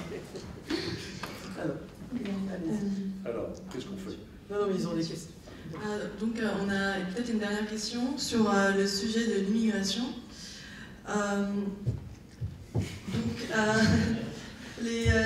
Souvent on dit aux étrangers de s'intégrer et de faire des efforts pour l'intégration. Mais en fait, là, les descendants d'immigrés, par exemple, se sentent souvent stigmatisés et rejetés quand on leur dit ça, parce qu'eux, ils se sentent déjà français. Et donc, par exemple, 90% des descendants d'immigrés hors Union européenne se sentent français, mais moins de 60% sont perçus ainsi. Et donc, pensez-vous qu'il faut des moyens soutenus par l'État, notamment pour mettre en avant l'expression des identités culturelles particulières et ne pas les supprimer? Et dans ce cas-là, est-ce que pensez-vous que le modèle de la société multiculturelle est adapté à la France? Et quelle serait la politique à adopter pour une meilleure intégration de la population issue d'une immigration? C'est pour moi. C'est pour Oui. moi, ça. Bon. Alors, donc, Contre-argument. oui, si vous voulez. Bon, je pense qu'on pose, effectivement, les descendants d'immigrés n'aiment pas qu'on leur pose la question de l'intégration, et je trouve qu'ils ont parfaitement raison, parce que le problème n'est pas un problème des descendants d'immigrés, c'est un problème de la société dans son ensemble. Et que l'intégration ne concerne pas... Il se trouve que dans la vie publique, on pose le problème de l'intégration à propos des enfants d'immigrés, et en fait, c'est un problème de la société dans son ensemble. C'est-à-dire que, par définition, la société démocratique a des populations extrêmement diverses, de convictions, d'origine religieuse, d'origines ethniques, d'origine historique, bon.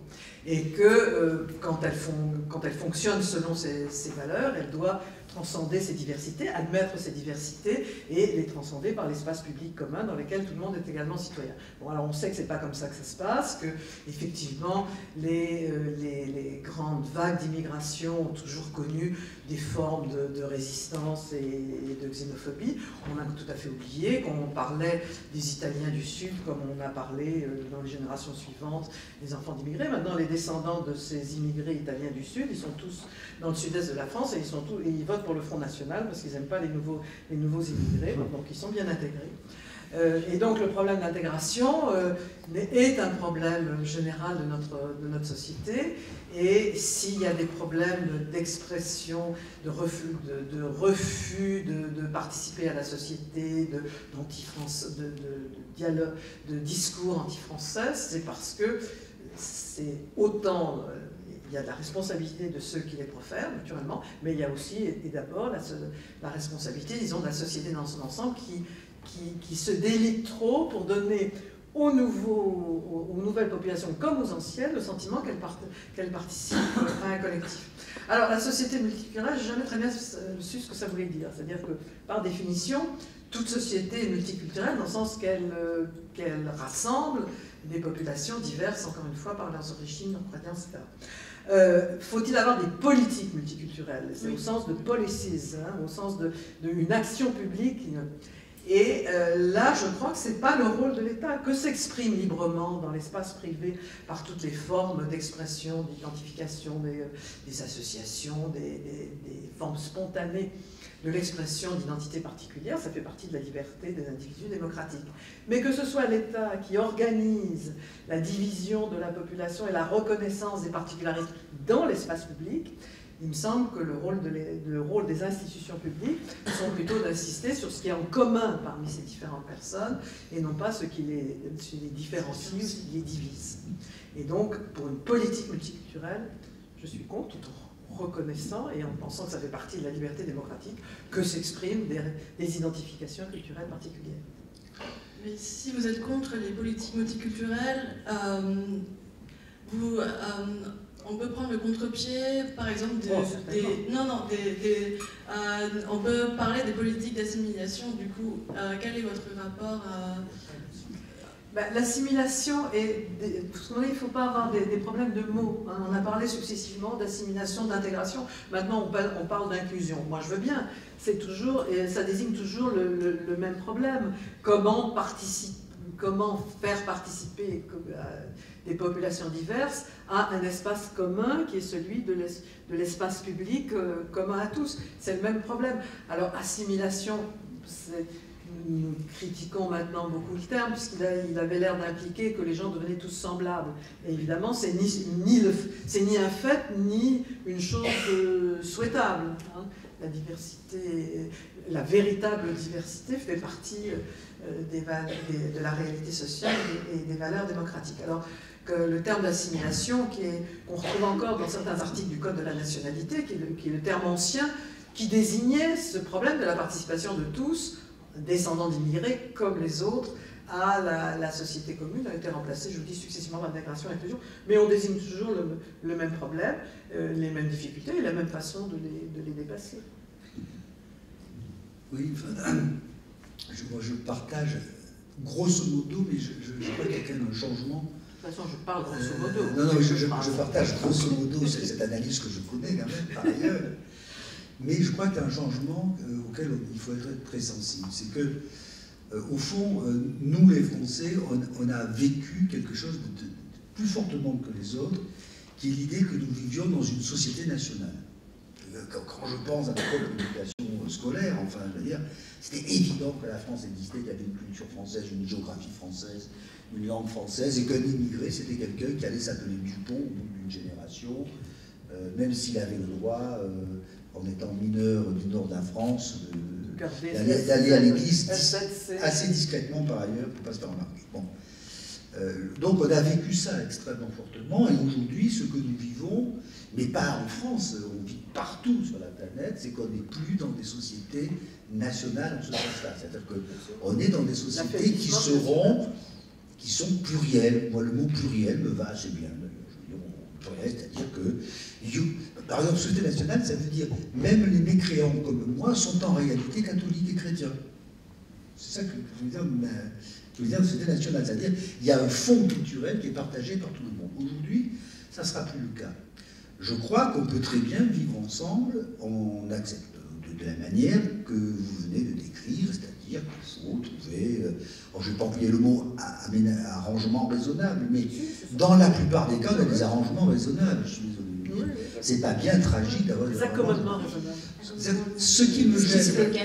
Au Québec, on parle d'accommodement raisonnable. Ce qui est une très bonne formule, parce que c'est ça la politique. Qui remettent en cause actuellement, oui. Mais ce que je veux dire, c'est que actuellement il y a quelque chose. Moi j'ai fait il y a un an un livre sur l'expérience des immigrés, discriminés, etc. C'est que ces gens vous disent, quand je regarde le débat politique français, je suis l'otage d'un débat qui ne me concerne pas. C'est ça qui me frappe énormément. C'est-à-dire que le sentiment de crise que nous avons sur l'immigration, en réalité les immigrés vous disent, c'est votre problème à vous. Vous vous disputez sur notre dos.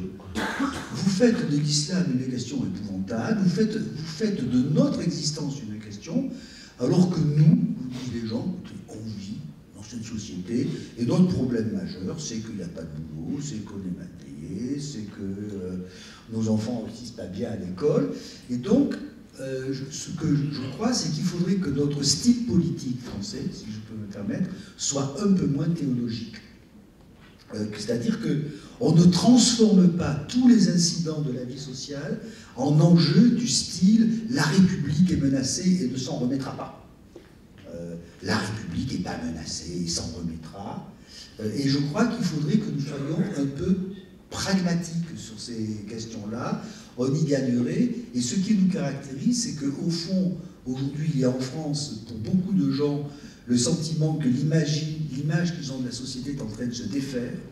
Et donc ça se crispe, ça se mobilise sur, je ne sais pas moi, l'équipe de France de football qui n'a pas la bonne couleur. Alors heureusement, elle a gagné la dernière fois. Mais imaginons qu'elle ait perdu, fille qu'elle crotte de les fous, on avait une guerre civile. Enfin, non mais, quand même, il y a des, pardonnez la vulgarité, il y a des pétages de plomb étranges. Sur ces problèmes-là, je crois qu'il faudrait que nous acceptions ça, et il me semble qu'une bonne dose de pragmatisme, d'ailleurs je constate dans la bonne vie où je vis, parce qu'il doit y avoir une tradition radicale socialiste sud-ouest, les accidents, il y en a très peu. Les incidents, il y en a très peu. Tout le monde trouve des modes d'arrangement et ça ne monte pas vers des enjeux du style que vont devenir les mangeurs de chocolatine s'ils croisent un musulman un soir dans une rue, quand même, ce qui a été un thème qui a occupé la vie politique. Non, mais le changement, c'est que les vagues d'immigration précédentes, puisque la France a été tout au long du XIXe siècle le seul pays d'Europe vers lesquels sont venus les immigrés, c'est qu'à ce moment-là, il y avait un patriotisme extrêmement fort et que ça a été un facteur qui a facilité la participation des enfants, des descendants d'immigrés à la vie collective, et que le patriotisme est très affaibli, et cet affaiblissement rend certainement cette participation, c'est-à-dire que les descendants d'immigrés se conduisent comme les autres, et tout ce qu'on a dit tout à l'heure sur le fait que l'intérêt général, on ne sait plus très bien qui le porte, que chacun a plutôt tendance à chercher son intérêt, soit personnel, soit du groupe auquel il appartient, ben, ça concerne autant les descendants des immigrés que les autres. Et quand ils disent après tout c'est votre problème, ils n'ont pas tort. Moi, je trouve que la question que vous posez, il y a trois grandes questions politiques que l'on retrouve dans tous les débats politiques dans tous les pays du monde. La première, c'est la compétitivité des territoires, l'endroit où on exploite, on met ses impôts, on transforme, etc. Ça, c'est la géopolitique avec la répartition des richesses. Le deuxième élément, c'est la démographie. Et vous êtes directement concernés, vous, les jeunes, parce que l'on voit bien qu'un des débats politiques les plus compliqués seront les transferts intergénérationnels. C'est clair que le contrat social qui consistait à favoriser depuis les années 60 la situation des retraités fait qu'aujourd'hui, on est en CDI à 27 ans et demi, 30% des pauvres sont des jeunes, et que 85% des temps partiels sont des familles monoparentales. On a une situation sociale qui nécessite de revoir complètement notre système de pacte social. Et je reviendrai sur le troisième élément qui est le plus compliqué, c'est comment faire vivre ensemble des gens de plus en plus hétérogènes. Le XXIe siècle, c'est le siècle de la mobilité, donc c'est le siècle de l'altérité. Et la France a tendance à stigmatiser les différences parce que c'est un pays de normes, et non pas de transcender la différence. Et quand vous prenez la démographie, l'Europe a besoin de 50 millions de populations étrangères pour équilibrer sa population active d'ici 2050. 50% de population étrangère. Il n'y a pas un jeune parmi vous qui ne rencontrera pas dans son parcours professionnel et même dans son école des garçons et des filles qui auront des philosophies, des rites, des pratiques, des pensées, des coutumes différentes. Et donc nous avons là un vrai débat de comment faire vivre ensemble. Ça marche assez bien dans le monde de l'entreprise. Moi je rencontre beaucoup d'entreprises de dimension internationale, j'en rencontre encore une ce matin, il est dans 60 pays, ils n'ont aucun problème de la diversité. Au contraire, nous avons rendu un avis par exemple sur le fait religieux dans l'entreprise. Ça se passe assez bien, par ce qu'on appelait les accommodements raisonnables. Même s'il y avait des lectures différentes. Quand vous êtes catholique, la différence entre l'espace privé et l'espace public est réelle. Quand vous êtes musulman, il n'y a pas de différence. Donc on a vu aujourd'hui des crispations sur le monde musulman, quand on a vu apparaître la pratique musulmane dans l'espace public. Quand les Algériens venaient dans le nord de la France, ils étaient minoritaires, ils avaient un espace privé qui ne rentrait pas dans l'espace public. Là maintenant, bon. Et ce que vous disiez, M. Dubé, c'est ça. C'est-à-dire que moi je pense que la différence des races, qui était une vraie bêtise, nous a amené le nationalisme au XXe siècle. Je vois apparaître la différence des religions et la différence même des identités socio-spatiales. Et je me pose la question de savoir si la lutte des identités n'est pas en train de remplacer la lutte des classes, avec des tensions assez fortes. Et nous devons réfléchir en France à un sujet qui est compliqué. C'est celui de l'intégration, j'aime pas non plus le terme de l'assimilation, qui pose le problème de l'identité. C'est-à-dire, est-ce que, moi ma conviction c'est que pour être européen, il faut être français, pour être français, il faut être breton, il faut être corse, mais la France doit aussi accepter sa diversité. Et si mon identité est forte, qu'est-ce que je peux concéder à l'autre pour lui demander en échange ce qu'il est prêt à me concéder sans perdre cette identité originale? Et quel est le partage, plutôt que la confrontation? Or, nous avons aujourd'hui des choses extrêmement dramatiques. Moi, j'ai en tête ce jeune Guadeloupéen qui me disait, mais nous, Guadeloupéens qui sont français, je découvre que je suis noir en venant à Paris. C'est assez terrifiant. L'Algérien qui est français depuis... Alors les journalistes continuent à parler de français de 2e ou 3e génération. Ah oui, c'est absolument incroyable. Là, les sociologues se battent là-dessus. C'est absolument comme si l'immigration était une... Vous êtes français. Et pourquoi français, etc. Donc là, on a toute une série de combats à mener pour arrêter cette stigmatisation, cette catégorisation, et peut-être de pouvoir s'appréhender de façon positive la notion d'identité. Comment faire pour que s'arrête cette stigmatisation? Est-ce que vous pensez, comme Madame Schnapper, que le politique n'a pas de rôle à jouer spécifiquement dans cette problématique? Alors ça, les sociologues peuvent peut-être nous aider. Les politiques n'avaient pas de rôle à Je jouer. crois que vous avez dit que les politiques multiculturelles... les politiques multiculturelles d'abord.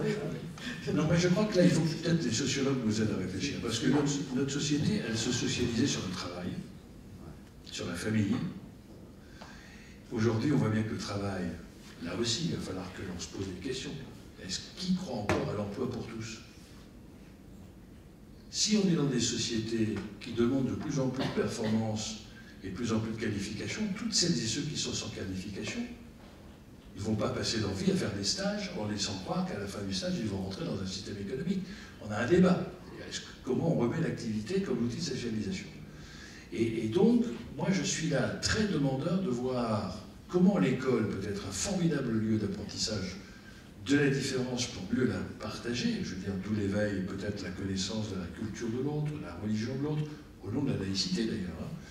Et je crois que moi j'ai beaucoup regretté que quand on a supprimé le service militaire, j'aurais souhaité qu'il y ait un passage dans un service civique qui permette, alors c'est trop cher, mais peut-être qu'à ce moment-là, on puisse peut-être trouver d'autres formes. C'est ce qu'on avait proposé. C'était une découverte extraordinaire.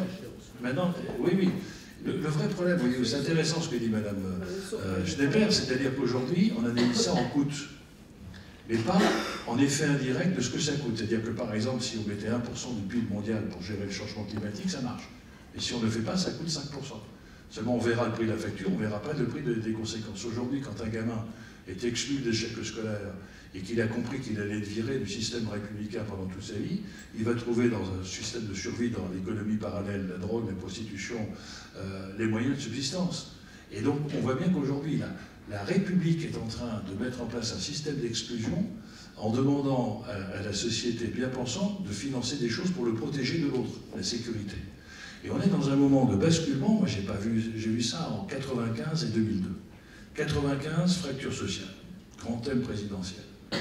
Moi, j'avais analysé ça en tant que président des maires. Il y a encore une résonance citoyenne où je me sens responsable de l'autre. 2002, 6 ans après, sécurité.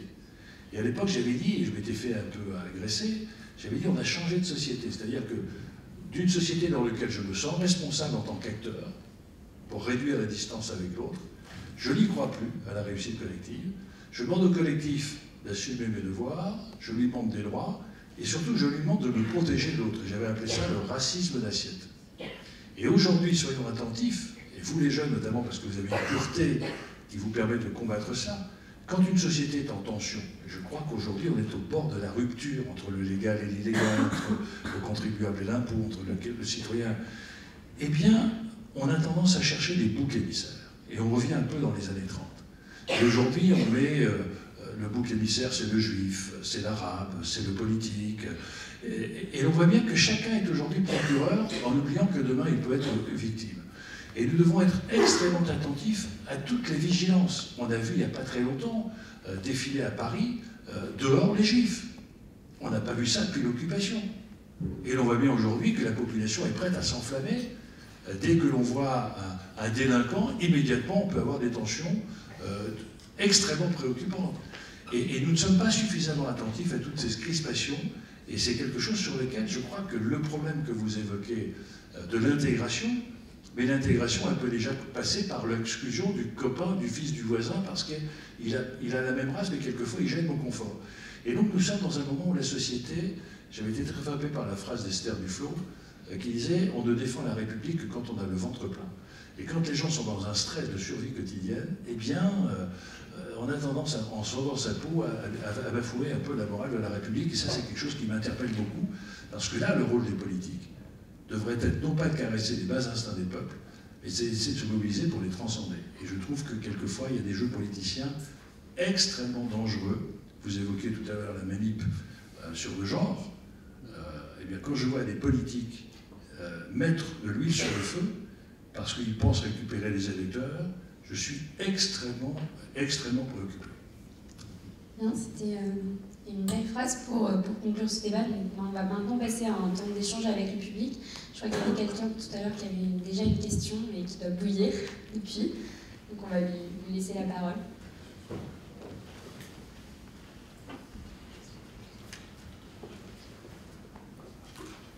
Bonsoir, Arthur.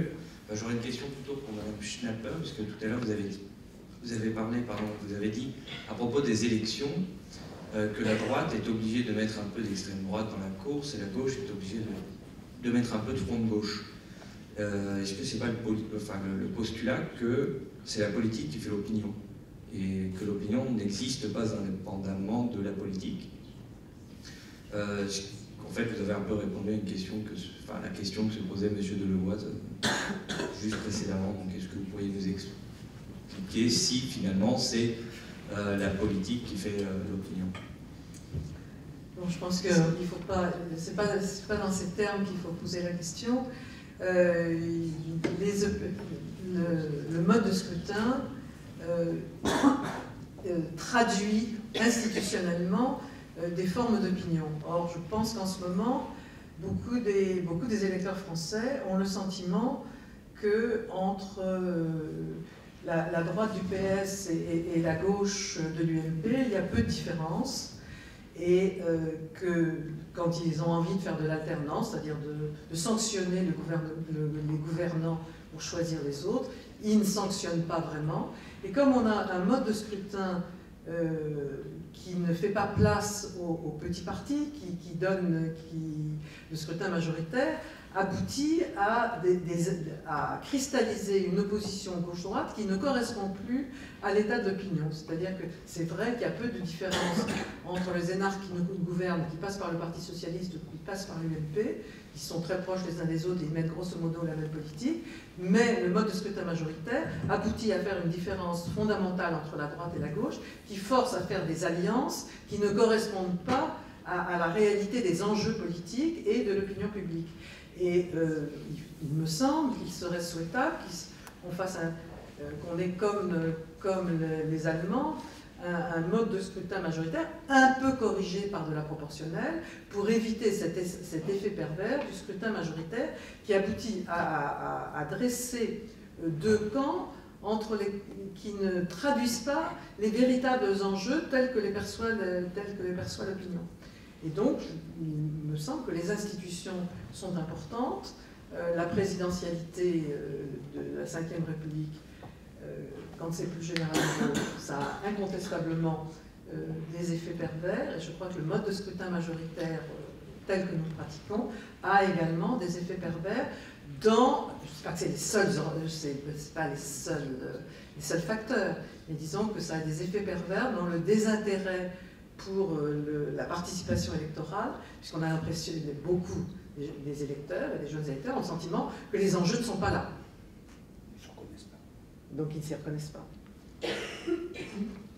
Alors ça s'ajoute à ce qu'on a dit sur la professionnalisation, ça s'ajoute à d'autres facteurs. Ce n'est pas le seul facteur, mais je crois que les facteurs qui sont redoutables pour la participation politique sont aggravés par certaines des institutions de la Ve République. Et en particulier la présidentialité et le mode de scrutin. Est-ce qu'il y a une autre question? Alors, je vais vous demander de vous lever et de vous présenter si possible. Oui, donc Jacques André, je fais de la recherche dans le domaine de la prospective.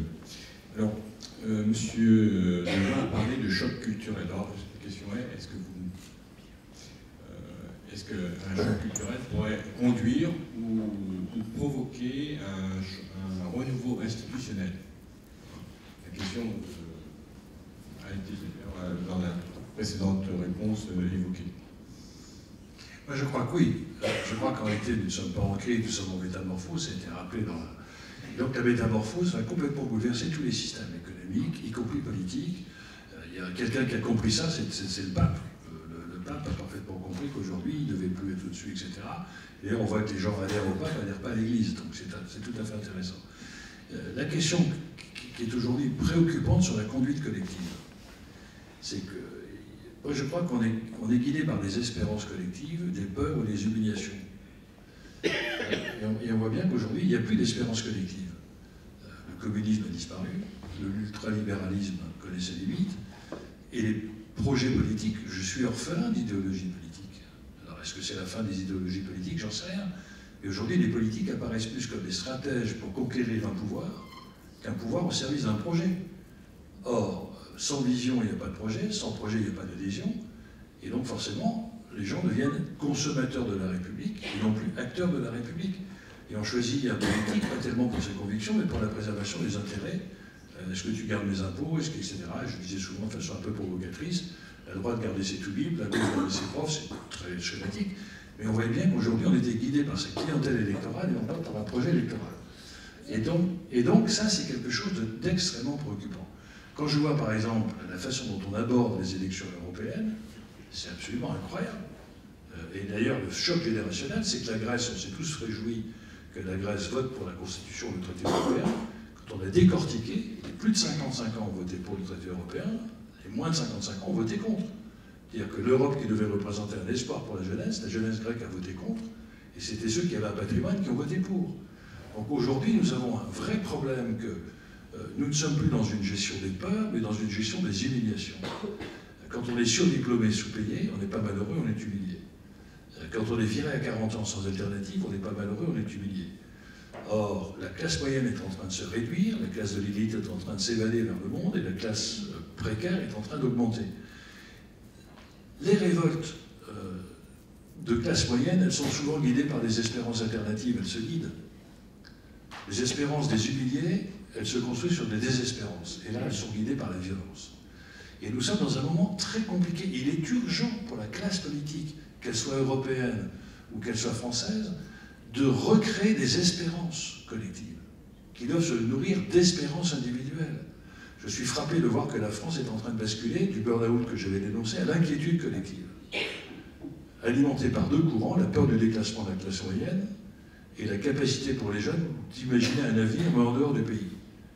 Et là, c'est quelque chose qui est absolument terrifiant. Et on a une classe politique qui continuait par rapport à la montée du Front National. Moi, je suis frappé de voir que quand les journalistes questionnent quelqu'un de gauche ou quelqu'un de droite en disant « Est-ce que vous vous sentez responsable de la montée du Front National ?»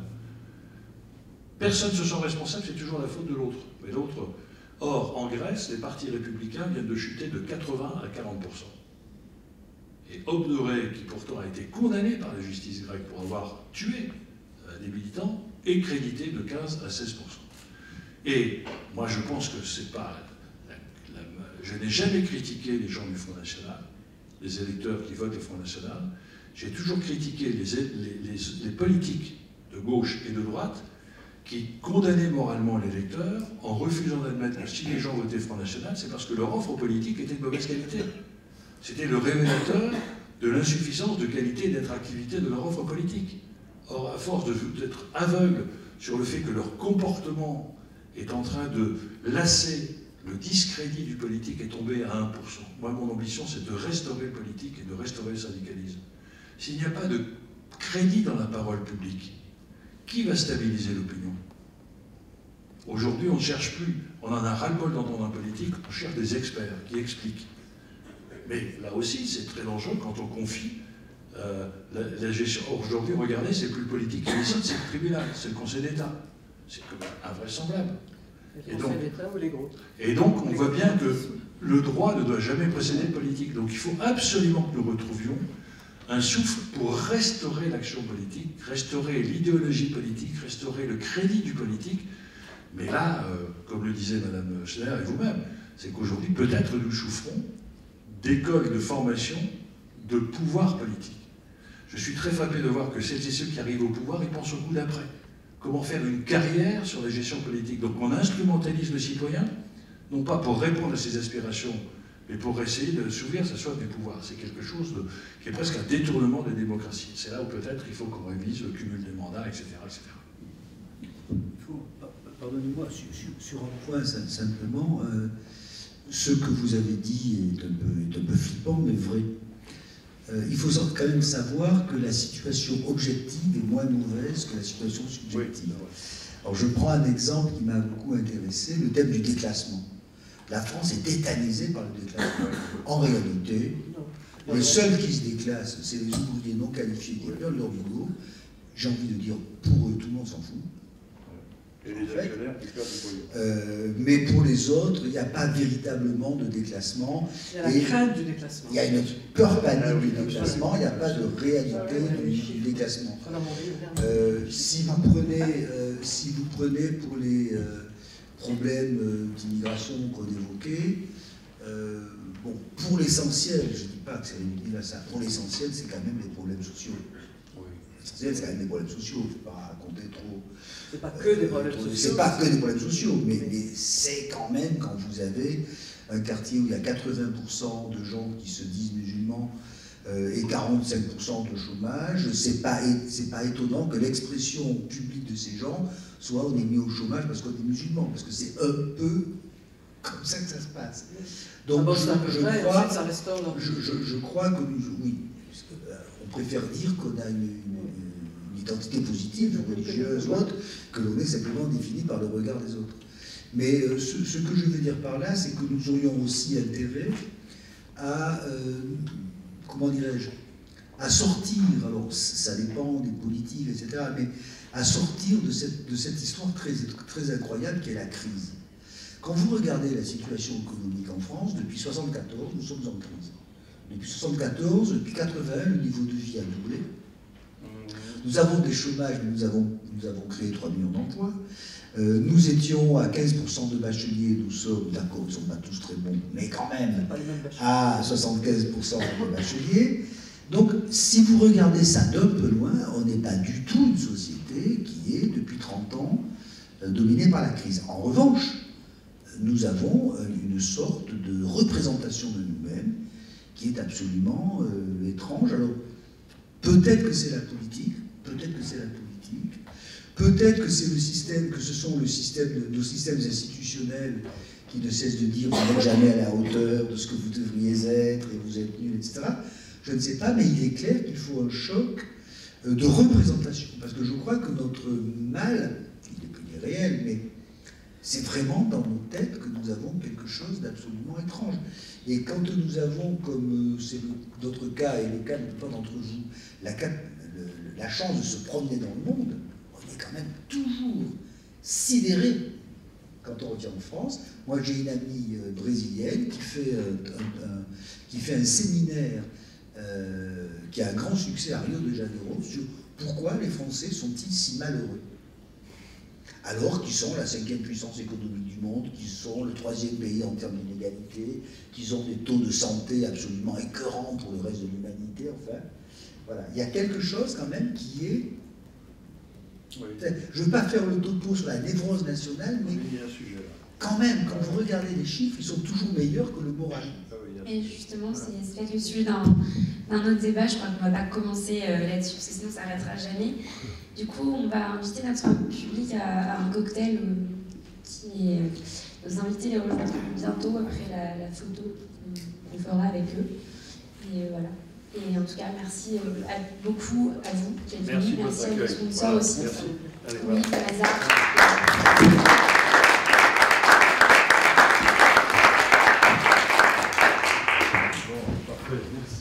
Alors, on va la photo qui est devant moi. Bon.